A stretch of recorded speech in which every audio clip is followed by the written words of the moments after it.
자, 이런 거 하는 한덕수 후보 오늘의 관훈 토론회가 있었습니다. 거기서 이제 관훈 클럽에서 개헌과 한미 통상에는 자신감을 표출을 했고 본인은 일관되게 개헌 반대했다. 대통령 설득 못한 거는 한없이 죄송하다. 그리고 윤석열 전 대통령 그분은 그렇게 또 그릇된 분은 아니다. 뭐 이렇게 또 평가를 하기도 하고 그 아내를 둘러싼 그 무속 논란에 대해서는 그 연초해보는 오늘의 운세 토정 비결 수준으로만 이분이 하지. 뭐 이렇게 뭐랄까 점집을 차렸다. 박지원 의원의 주장 같은 그건 터무니없는 얘기다. 화를 내죠. 손가락 일질을 하시면서 굉장히 분노를 하시면서 사과를 할 거라고 믿습니다. 이렇게 또 말씀을 하셨던데 자 일단은 우리 조갑재 대표님께서 또 관련해 취재를 하신 게 있다고. 그 자리 바로 앞자리에 있었는데. 앞자리에 계세요. 제가 역시 한판 승부에 오시는 분들은 야, 엄청난 분들이에요. 관훈 클럽. 단독이고 정혜원 단독. 그래서 네. 전체적으로 인상이 권력 의지가 엄청나다. 표출된다는 그런 느낌을 받았습니다. 네. 관료에서 정치인으로 그리고 말도 아주 사나워졌어요. 그런데 전체적으로 보면 안정감이 있었습니다. 그분이 통상 문제 이야기한다든지 할 때는 자기 경험에서 우러나오는 그거 하니까 조금 이재명 후보가 좀 조심해야 될 점이 있을 거 아닌가 하는 그런 생각도 들었어요. 딱 1대1로 만난다면. 그다음에 특히 아까 무속 관련 이야기인데 거기에는 흥분을 했습니다. 이분이 이렇게 이야기를 했어요. 이번에 우선 자기 출마를 부인이 이렇게 말하자면은 강권했다는 이런 설이 있는데 그게 아니고 말렸다고. 맞아요. 지금도 말리고 있다고 그렇게 이야기하고 그러니까 토정 비결 보는 수준이다. 그런데 뭐 무속하고 연관시키는 박지원 의원은 과거에 제가 비서실장으로 모셨던 경제수석으로 비서실장으로 모셨던 사람인데 새빨간 거짓말이라는 말을 여러 번 쓰더라고요. 그런데 여기에 대해서 아마 박지원 의원의 반격이 또 나올 것 같아요. 그러나 어쨌든 그날 그 자리에 있었던 고참 기자들의 평은 호의적이었습니다. 한덕수 후보가 생각보다는 그래도 그 인상 면에서 호의적이고 말도 아주 논리적이고 점잖게 이야기하면서 또 전문 분야에 대해서 이야기를 하고 그러면서 일생일대의 그 결심을 했는데 뒤돌아보지 않겠다라고 합니다. 그 단일화하면 단일화 안 되면 혹시 사퇴할 거냐 이런 질문이 있었는데 단일화는 무조건 된다. 그렇게 의심하지 않는다. 의심하지 않는다. 하면서 사퇴에 대한 입장도 전혀 밝히지 않고 일단 단일화를 이뤄내겠다. 강력한 의지입니다. 뭐 시간은 계속 가고 있고 과연 어떻게 될지. 자, 두 번째 이슈로 넘어가 보겠습니다. 자, 민주당 얘기인데요.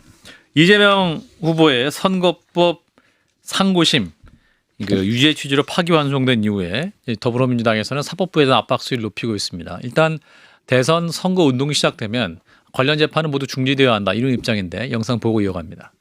우리는 조속히 이재명 후보의 재판과 관련하여 모든 재판과 관련하여 이러한 헌법적 가치와 지향, 실정법적 규정을 반영한 기일 변경 신청을 할 것입니다. 자, 선거법 위반 관련 파기환송 판결 단계 5월 1일 그리고 파기환송심 고등법원에서의 첫 재판이 5월 15일입니다. 근데 지금 이제 선거운동 시작이 5월 12일부터이기 때문에 사실 시간상으로 보면 선거운동이 시작한 상황에서도 재판이 또 여러 개 진행돼야 되는 그런 상황이기도 한데 자, 일단 우리 조 대표님은 일단 선거운동이 시작되면 관련 재판들은 좀 중지되어야 하지 않겠냐 이런 입장이신 거죠? 저는 그렇게 봅니다. 이게 대통령 선거고 그리고 뭐 재판하지 말라는 뜻 아니잖아요. 그리고 지금 민주당이 상당히 과민 반응 상태인데 뭐 충분히 이해합니다. 의회의 파기환송 선고가 나왔으니까. 그런데 6월 3일 이전에 확정 선고가 나올 수도 있다고 자꾸 이야기하잖아요. 없잖아요, 그거는. 분명히 없거든요. 그 가능성이 없습니다. 그런가요? 그 재상고의 절차를 거치려면은 딱 27일이 필요하더라고요. 7일 플러스 20일. 27일. 그러면 6월 3일 지나가잖아요. 아무리 빨리 지나간 다음에 근데 이재명 후보가 당선이 되면은 그때는 완전히 새로운 상황이고 그때는 뭐 형사소송법을 바꾸든지 뭔가 해가지고 나올 텐데 왜 이렇게 전전긍긍하면서 대법원장 탄핵을 탄핵이라는 해야 말까지 나오는지 음흠. 이게 별로 도움이 안 될 것 같은데 여론조사에도 도움이 안 될 것 같은데 아마 이 사람들의 계산은 이렇게 하면 오히려 자신 편을 결집시킬 수 있다고 생각하는 거지. 그러면서 약간 막말들이 막 쏟아져 나오고 있잖아요. 그죠? 그러니까 이제 2심 결정이 나더라도 피의자에게 7일간의 재상고 기간이 주어지고 그다음 20일 이내로 재상고 이유서를 이유서를 제출해야 되는데 그렇지. 사실은 지금 물어보면 대법원이 이미 한번 봤던 거기 때문에 재상고 이유서 제출하기 전에 또 빨리 해버리는 거 아니야? 뭐 이렇게까지 막 여러 가지 그건 안 시나리오가 된다는 나오니까 겁니까? 그거는 물리적으로 그건 아니 형사소송법을 어기는 거니까. 어기는 거니까. 만약 그랬다고는 그건 저 형사법으로 처벌받아야 되니까. 아하. 아무리 판사라도 그건 안 될 것이다. 안 라는 되는 거. 거죠. 자, 이긴 최고. 일단은 제가 이제 공개한 사진 때문에 결국 대법원에서 역사를 바꾼 특종을 했어요. 파기환송됐기 때문에 역사를 바꾸지 안 바꾸지 2심에서 제가 확대한 사진 때문에 제가 사진 조작범으로까지 몰렸었는데 네. 대법원에서 저에게 무죄를 주신 것 같아서 네. 감사하다는 말씀을 드리고 저는 형사 피고인의 후보들의 재판은 절대 중지되어서는 안 된다고 생각을 해요. 이재명 후보의 살해 때문에 재판을 중지해 버리게 되면 선례가 생기게 되는 거고 다른 후보들까지 그렇게 자신의 재판도 중지해 달라고 한다면 그거는 또 일견 특혜라고 사회에서 받아들일 수 있기 때문에 예. 법은 만인 앞에 평등해야 하기에 대통령이든 그리고 목수든 누구든 간에 공정하게 재판받고 공정하게 법의 형평을 받아야 된다는 생각을 하고요.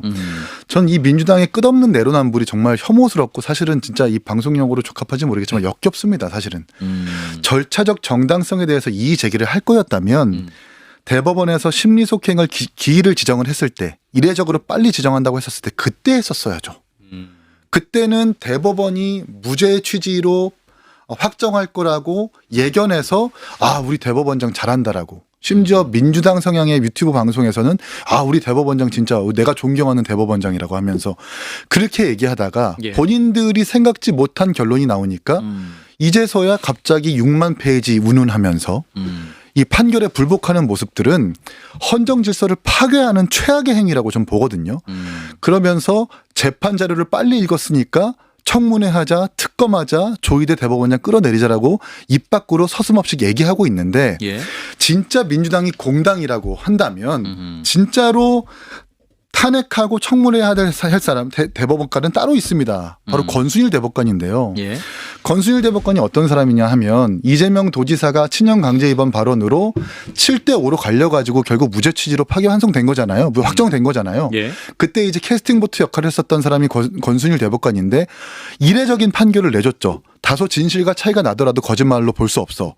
라고 하는 이상한 판례를 만들어준 사람이 권순일 대법관인데 알고 보니까 이 사람이 대장동과 관련된 화천대유에서 2천만 원씩 고문료로 돈 받고 그리고 50억 클럽에 들고 그리고 김만배 씨가 9차례 동안 대법원에서 만났다라는 것 아닙니까? 진짜 법 앞에 만인이 평등하다는 원칙을 민주당이 공당으로서 내세울 거라면 이런 사람한테 청문회하고 특검을 해야지 재판자를 빨리 읽었고 이재명한테 불리한 판결 내린 조희대 대법원장 탄핵하겠다? 이거는 많은 국민들이 납득하지 못할 겁니다. 좌충수라고 저는 생각합니다. 예. 네. 자, 근데 그럼에도 불구하고 이제 이게 뭐랄까요.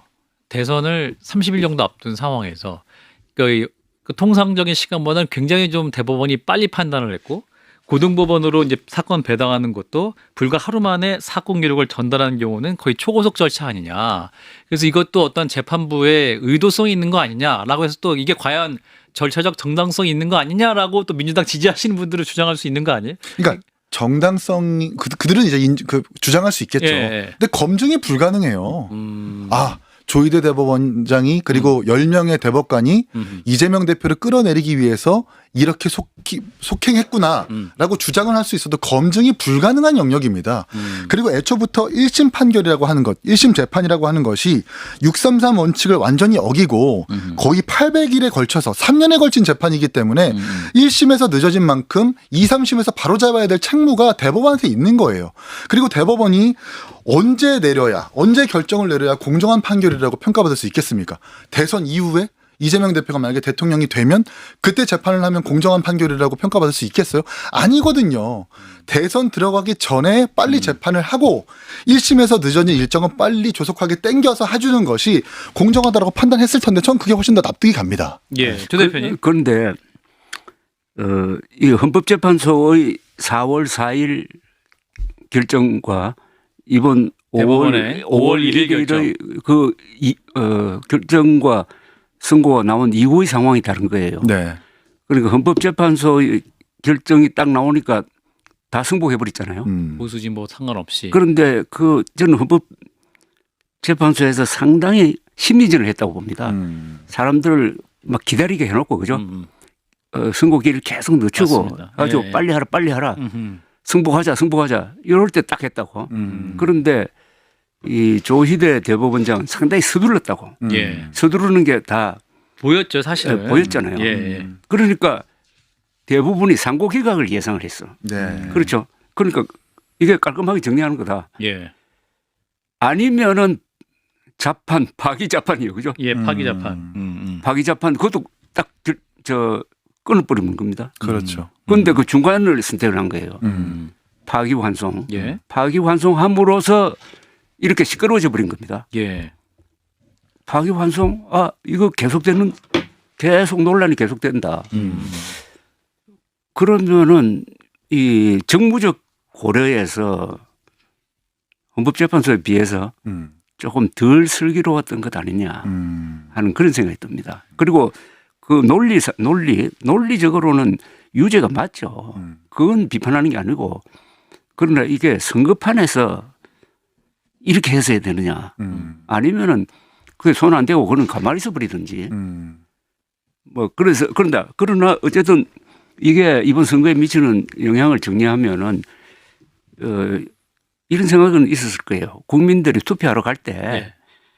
이재명 후보는 유죄다. 이 부분에 대해서는 형량은 모르겠지만 하여튼 유죄다 하는 걸 알고 가서 찍으라는 거 아닙니까? 대법원이 준 메시지였어요. 그렇죠. 알고 가서 찍으라. 예. 그걸 알고도 큰 표 차이로 당선시켜버리면은 그건 일종의 유권자의 주권적 결단입니다.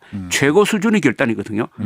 이 민주주의 국가에서 선거가 최고 수준의 결단 아닙니까? 그렇죠. 그건 어떻게 보면은 헌법과 거의 맞먹는 결정이란 말입니다. 그 다음에 그것이 현직 대통령에 대한 재판이 진행되느냐 중단되어야 하느냐에 대해서도 영향을 미칠 거라고. 그러니까 결국은 법정이 아니라 예. 선거를 통해서 이 문제는 해결되지 않을까 하는 그런 생각이 듭니다. 이게 저도 대표님의 말씀에 의견 동의를 하지만 만약에 그런 것이 허용이 되는 사회라면 형사법적 피고인, 그러니까 형사법적 문제를 야기한 모든 후보들이 자신의 혐의에 대해서 정치적으로 돌파하려는 엄청난 악설레가 생길 것이기 때문에 그 부분은 우리 사회와 정치가 아주 심도 있고 세밀하게 좀 논의를 해야 된다고 생각을 해요. 물론 굉장히 빨랐죠. 조희대 대법원장이 아주 신속하게 재판을 한 건 맞습니다. 근데 제가 대법관이라고 생각을 해봤을 때 이것이 대선 이후에 재판을 한다는 것도 막중한 부담일 거고 그런 점을 고려하지 않지 않았을 것이다라는 생각을 하게 됩니다. 예, 우리 대표님 이제 주권적 결단 말씀하셨는데 이제 5월 3일부터 4일까지 갤럽에서 조사한 또 여론조사를 보면 이제 김문수 후보를 넣었을 때 그리고 한덕수 후보를 넣었을 때 이재명 후보는 일관되게 49%가 나와요. 그렇죠. 50%를 그러니까 이게 5월 1일 대법원의 파기환송 이유가 반영된 상황에 그렇죠. 5월 3일, 4일 그리고 5월 2일 날 뭡니까 이제 한덕수 후보의 출마 선언 그리고 5월 3일 날 국민의힘의 경선 결과가 나온 걸 반영한 결과인데 일관되게 이재명 후보가 49가 나온단 말이죠. 그렇죠. 이 부분에 대해서 해석할 여지가 있을 것 같은데. 아니 이번 선거가 예. 계엄으로부터 비롯된 선거 아닙니까? 예. 그죠? 그리고 계엄을 한 대통령을 배출한 정당이 후보를 내 가지고 예. 계엄에 반대한 정당의 후보와 맞서는 이런 구도 아닙니까? 맞습니다. 예. 그러면은 이미 상당 부분은 거기서 결정된 것 아닙니까? 그리고 또 헌법재판소가 계엄을 위헌적인 걸로 딱 규정을 했고 그 전 대통령이 지금 내란 우두머리 혐의로 조사를 받고 플러스 그 부인이 지금 그렇죠. 여러 가지 스캔들로 해가지고 집중적인 수사를 받고 있는 상황에서 치러지는 선거다 하는 것이 기본적 구도를 지금 만들어버린 거 아닙니까? 예. 이걸 과연 돌파할 수 있을 것이냐. 꼼수로 돌파할 수 있느냐 뒤집을 수 있느냐 예. 좀 어렵다고 봐야 되는 거 아닙니까? 크게 보면 예. 구조화돼 있잖아요. 그렇군요. 이긴 최고? 모르겠습니다. 이재명 후보가 높은 지지율을 기록하니까 예, 예. 선거에서 결정되면 그 형사법적인 문제까지 예. 무마될 수 있다라는 식의 민주당의 논리에 대해서 많은 국민들은 납득하지 못할 거예요. 오늘 또 마침 방금 말씀하신 갤럽 조사에서도 이재명 후보의 파기환송에 대한 그 결정 자체가 옳으냐 그르냐에 대한 그 조사를 옳다는 게 해보니까 좀 더 많았죠. 옳다는 게 비슷하게 더 나왔어요. 많잖아요. 예. 그러니까 이제 정치인의 인지도와 별개로 형사법적 문제에 있어서는 매우 엄중하게 다뤄야 되는 사회라고 하는 것이 저는 공정한 사회라고 좀 평가를 합니다. 네.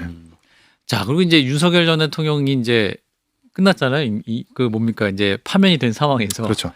지난 대선에서 이제 이재명 후보가 지금 선거법 관련 재판하는 게 지난 대선 과정인데 그럼 지난 대선 과정에 이제 윤석열 당시 후보도 거짓말한 게 많은데 많죠. 그것도 기소되면 그렇죠. 그것도 거짓말이고 그러면 그거 만약에 이후에도 당선 취소가 되는 겁니까? 이재명 후보에 대해서 아니요. 윤석열 후보가 그건 당연하죠. 아하. 윤석열 후보라고 해서 뭐 그러면 별달리 국민의힘도 특혜를 줘야 될 이유가 450억 있습니까? 넘는 그 선거 비용을 토해내야 지금 되는 거예요? 그것뿐만 아니라 선거 또 다른 사무실을 운영했다고 해가지고 네. 아마 이 의혹도 제기가 됐고 네. 그게 사실이라면 네. 그리고 장모에 대해서 주가 조작에 뭐 1원도 받지 않았다라는 것이 아하. 정말 공직선거법상 유죄라고 판단된다면 아. 선거 비용 토해내고 후보직 파면시키고 사퇴시켜야죠. 그건 당연한 거예요. 윤석열이든 이재명 후보든 법은 만인 앞에 공평하게 적용되어야 하는 것이 그게 이제 법치를 지키는 보수의 입장인 거고 우리 사회가 자꾸 일관되게 지향해야 될 지향점인 거죠. 좀 그렇게 생각합니다. 근데 그게 참 이게 묘한 면이 있어요. 왜냐하면 이 말씀 듣고 윤석열 마무리하겠습니다. 대통령 후보도 선거위원 중에 거짓말을 했다고. 예. 그런데 검찰이 그걸 가지고 기소를 안 했잖아요. 불고불리. 예. 할 수가 없지. 예. 대통령이 돼버렸으니까 예. 할 수가 없는데 요새 이제 그 수사를 하고 예. 있잖아요. 예. 수사해봤자 당선 무효형이 나온다 한들 이미 뭐 탄핵됐는데. 탄핵됐는데 예. 예. 그런데 낙선한 이재명 당시 네. 후보에 대한 전 대표에 대해서는 네. 동일한 건으로 조사를 해가지고 여기까지 왔단 말이에요. 예. 그러면 앞으로 이게 형사소송법을 좀 고쳐가지고 형사소송법이 아니라 선거법 관련. 선거법을 좀 고쳐가지고 여기에서 약간 공평한 뭘 하나 만들 필요가 있고 근데 이 정치하는 사람들 출마했던 분들한테 이 공직선거법상의 허위사실 유포 이야기를 하면은 아주 치를 떱니다. 이것 때문에 정치가 제대로 안 된다. 아하. 여기 안 걸릴 사람이 누가 있느냐. 예. 행위라는 부분. 그러니까 그 여러 가지 이렇게 기소 편의주의에 의해서 검찰이 기소할 수도 있고 안 할 수도 있는 이런 재량권 안에 범위에 들어가니까 이것 때문에 한국 정치가 삭막해졌다. 이거는 좀 여야를 떠나서 뭐 이재명을 싫어하느냐 좋아하느냐를 떠나서 요거는 한번 짚어봐야 넓은 된다. 틀에서 진지하게 투명하게 한번 논의할 필요가 있다고 생각해요. 예. 네, 그 말씀에 동의하면서 오늘 일단 여기서 마무리하도록 하겠습니다. 다음 주 화요일에 뵐 때는 과연 국민의힘 보수의 후보가 단일화됐을지 안 됐을지 11일이 분명히 지난 시점에 뵙기 그렇죠. 때문에 후보가 누군지 누구인지 아는 상태에서 저희가 혹시 2명일 수도 있습니다. 사자이냐 삼자이냐 3자 구도일지 4자 구도일지 덕수냐 분수냐 다음 주에 뵙도록 하겠습니다. 두 분 고맙습니다. 감사합니다. 감사합니다.